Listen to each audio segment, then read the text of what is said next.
This is Sharon Hartwell, and I'm recording video forum number 3, the response to the TED Talk on mental illness by Nora Blum.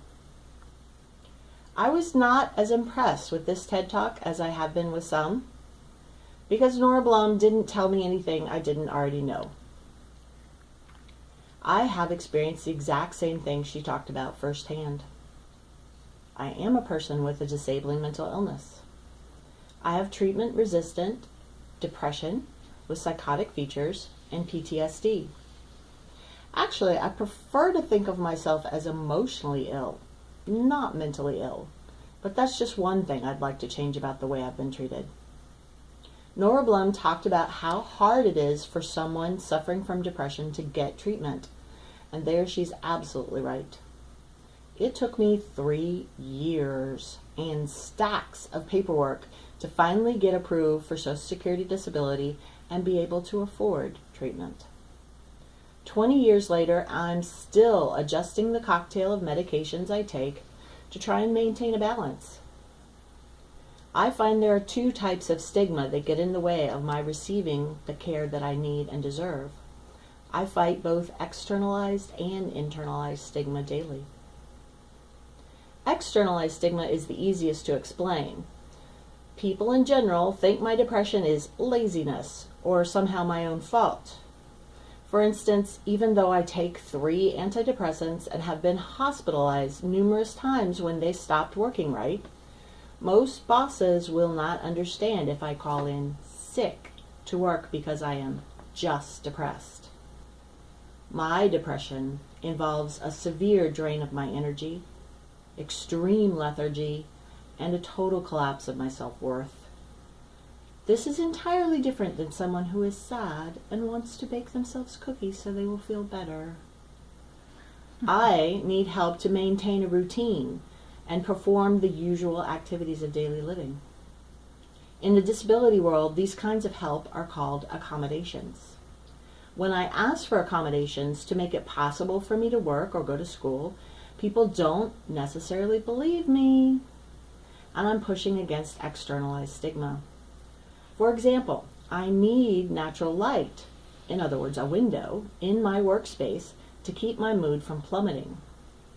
Most workplaces won't take me seriously, whereas that same workplace will put in a ramp and widen a door to a bathroom for an employee in a wheelchair. Even among disabilities, mental illness is the most externally stigmatized because it's invisible. Then there's the wonderful belief that all mentally ill people will be violent.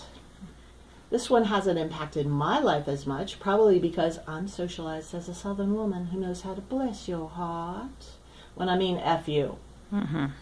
However, it does make me leery when I hear that another mass shooting was probably committed by a person with a mental illness. Actually, according to Mental Health of America, 95 to 97% of gun violence is not caused by mental illness at all. In fact, a study done by everytownresearch.org found that out of 156 mass shootings between the years 2009 and 2016, the majority were mass shootings in the U.S. were related to domestic or family violence. And when you consider that 25% of the adults in America will get a diagnosis, those numbers just don't add up. Internalized stigma, on the other hand, governs what I think about my disability. It makes me ashamed, compounding my depression in 2 ways. First, I don't want to call attention to it, so it's hard for me to ask for that window, meaning I'll likely suffer in silence.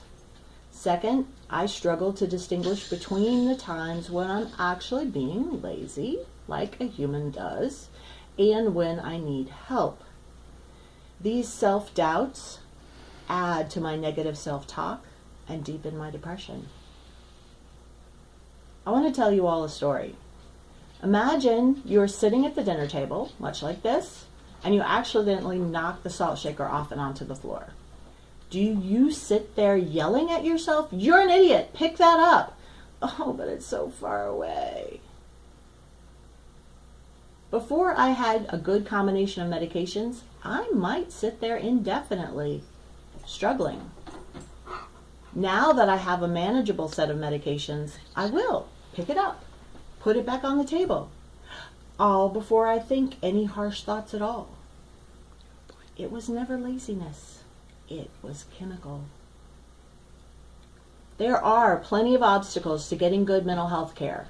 Not only do we fight the external stigmas of being lazy or violent, we have our own internalized shame messages.